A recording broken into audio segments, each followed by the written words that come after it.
اسے کیا کہتے ہیں یہ TC وغیرہ یا جو بھی آپ کہیں نا وہ کر رہے ہیں جی. ٹھیک ہے, یہ خبر ہے. اور اس کے علاوہ سر جی اسٹاک ایکسچینج تو آسمان پہ پہنچ گئی ہے. پتہ نہیں اس کا عوام کو کیا فائدہ ہوگا, لیکن وہ بالکل اوپر چلی گئی ہے, انتہائی اوپر چلی گئی ہے.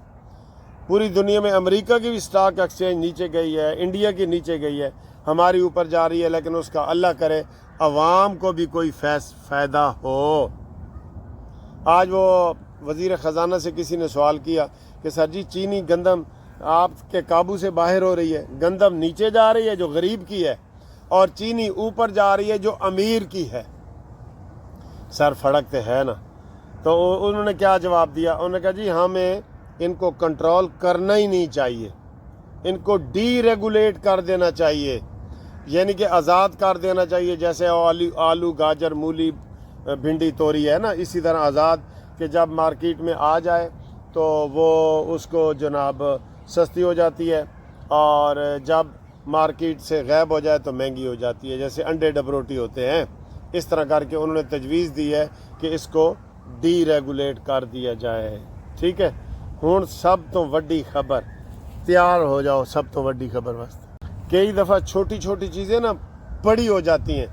یہ اتنی بڑی ہو سکتی ہے کہ شہباز شریف صاحب اپنی وزارت عظمیٰ سے ہاتھ دھو سکتے ہیں. کیسے, یہ سنیں. جسٹس سردار اسحاق صاحب ہیں اسلام آباد ہائی کورٹ کے. ویسے نہ تو پتہ کرو کہ اے کوئی یوتھیے شوتھیے تو نہیں, پیچھے پڑ گیا ہے نا اس کیس کے. اس کے بعد ایک کیس آیا ہے عافیہ صدیقی کا. عافیہ صدیقی کا کیس آیا ہے, اور اس نے اپنی پٹیشن میں ریکویسٹ کی ہے کہ جو امریکہ میں کیس لگا ہوا ہے نا عافیہ صدیقی کا, اس میں گورنمنٹ آف پاکستان پارٹی بنے. یعنی کہ اس میں ہماری جو گورنمنٹ ہے نا وہ پارٹی بنے, وہاں وکیل مقرر کرے, بحث کرے, اور کہے کہ عافیہ صدیقی ہمیں واپس کرو. یہ اس نے پٹیشن دائر کی ہے. اچھا, یہ اس پٹیشن میں نوٹس جاری ہوا شہباز شریف صاحب کو اور کابینہ کو. انہوں نے کہا جی نوٹس آیا. انہوں نے آ کے جواب دیا, حکومت نے. جج نے پوچھا کہ آپ اس میں پارٹی بننا چاہتے ہیں عافیہ صدیقی والے کیس میں؟ تو انہوں نے کہا جی ہم نہیں بننا چاہتے. ویسے عوامی رائے ہے کہ ان کو بننا چاہیے. عوامی رائے میں بتا رہا ہوں, آپ بھی کمنٹس کر کے بتائیں کہ اس میں گورنمنٹ کو بننا چاہیے. وہ کب کی گل سڑ رہی ہے, اور عمران تو ان کے گھر بھی چلا گیا تھا ووٹ لینے کے لیے کہ میں عافیہ صدیقی کی رہائی کی بات کروں گا. جب وزیر اعظم بنا تو اس نے کہا جی آپ نے تو وعدہ کیا تھا, اور عافیہ صدیقی کی آپ ماں کو مل کے آئے تھے کہ اس کو چھڑوائیں گے. کہتا ہے کوئی اور بات کرو. جیسے کالا باغ ڈیم پہ عمران نے میاں والی کی جب پہلے سیٹ جیتی تھی نا, ایک سیٹ 2002 میں کالا باغ والے حلقے سے, تو وہاں عمران نے کہا تھا میں اسمبلی میں جا کے کالا باغ بنا ہی دوں گا, بس آپ کو بنا دوں گا. تو جب جیتا اس سے انہوں نے پوچھا کہ جناب کالا باغ ڈیم دے بارے خان صاحب تھوڑا کی خیال ہے؟ کہندا ہے کسے ہور ویلے گل کریں گے. تو یہ منافق ہے سر جی, منافق ہے. اچھا, اب حکومت سے جب پوچھا سردار اسحاق جسٹس نے کہ آپ عافیہ صدیقی والے کیس میں فریق بنیں گے, تو حکومت نے کہا نہیں ہم نہیں بنیں گے. انہوں نے جواب دے دیا. جب جواب دیا تو سردار اسحاق نے دوبارہ نوٹس جاری کیا کہ اس کی مجھے وجوہات بھی بتائیں کہ آپ کیوں نہیں بننا چاہتے, اس میں وجوہات بتائیں. اور اگر آپ وجوہات نہیں بتائیں گے تو میں وزیر اعظم کو اور کابینہ کو کنٹیمپٹ کا نوٹس جاری کروں گا. یہ خبر ہے. اور اگر 5 دنوں میں انہوں نے کوئی واضح جواب نہ دیا, 5 دن کا ٹائم دیا ہے. پہلے جج نے کہا جی صرف 3 دن, سرکاری وکیل نے کہا نہیں جی سانو 5 دن دے دو. پہلے تو انہوں نے کہا میں بہت سارا ٹائم دیا, اس نے کہا نہیں میں نے نہیں دینا, میں نے فیصلہ کرنا ہے. اس لیے میں کہہ رہا ہوں کہ پتہ کر لو کہ یوتھیا تو نہیں, یوسف رضا گیلانی کو کیا سزا ہوئی تھی آپ کو پتہ ہے کنٹیمپٹ میں؟ انہوں نے کہا جب تک عدالت بیٹھی ہے نا آپ ادھر ہی بیٹھے رہیں, یہی آپ کی سزا ہے. اور اس کے اوپر وہ 5 سال کے لیے نااہل ہو گئے تھے. جب بھی کنٹیمپٹ میں 1 منٹ کی بھی اگر سزا ہوگی نا وزیر اعظم کو, 1 منٹ کی, تو وہ 5 سال کے لیے نااہل ہو جائیں گے.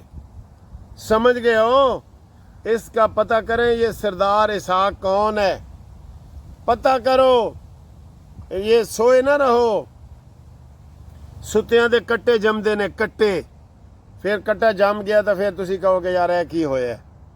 تو اب 5 دنوں میں انہوں نے وضاحت دینی ہے۔ اگر انہوں نے وضاحت کلیئر نہ دی، ویسے میرا خیال ہے کہ حکومت کو عافیہ صدیقی والے کیس میں پارٹی بننا چاہیے۔ کیا حرج ہے؟ پارٹی بن جائیں تو کیا حرج ہے؟ یہی انہوں نے کہنا ہے کہ وکیل مقرر کر کے کہ جناب ان کو رہا کیا جائے، ٹھیک ہے؟ مجھے وکیل مقرر کر دیں، اگر میں ہو سکتا ہوں تو میں فری کروں گا۔ اور دسو سلیمو، ٹھیک ہے نا؟ کتھاں گئی ہیں سلیمو؟ تو یہ جناب علی بہت بڑی خبر ہے۔ اب 5 دن میں اگر وہ جج صاحب مطمئن نہ ہوئے تو انہوں نے کنٹیمپٹ لگا دینی ہے۔ کنٹیمپٹ لگانی ہے تو حکومت فارغ ہے۔ یہ بہت بڑی خبر بن سکتی ہے۔ ابھی یہ چھوٹی سی ہے لیکن یہ کینسر کی طرح بڑی بھی ہو سکتی ہے، ٹھیک ہے دوستو؟ تو باقی آپ یہ دیکھیں، اس وقت میں پارک میں ہوں تو موسم بہت اچھا ہے اور ہلکی پھلکی گرمی ہے، زیادہ گرمی نہیں ہے، ٹھیک ہے؟ تو یہ ادھر جب ویسے گرمی ہوتی ہے نا تو پارک میں لوگ آ جاتے ہیں، اور ادھر آ کے میں نے دیکھا ہے کہ خاص طور پہ وہ انگریز وغیرہ یا وہ جو سردیوں والے ملک میں ہوتے ہیں نا، تو وہ بڑا جناب وہ کر لیتے ہیں، اسے آ کے لیٹ جاتے ہیں، ٹھیک ہے؟ اس نے تو پورے کپڑے پہنے ہوئے ہیں لیکن ایسے لیٹ جاتے ہیں سارے، ٹھیک؟ یہ جیسے یہ لیٹے ہوئے۔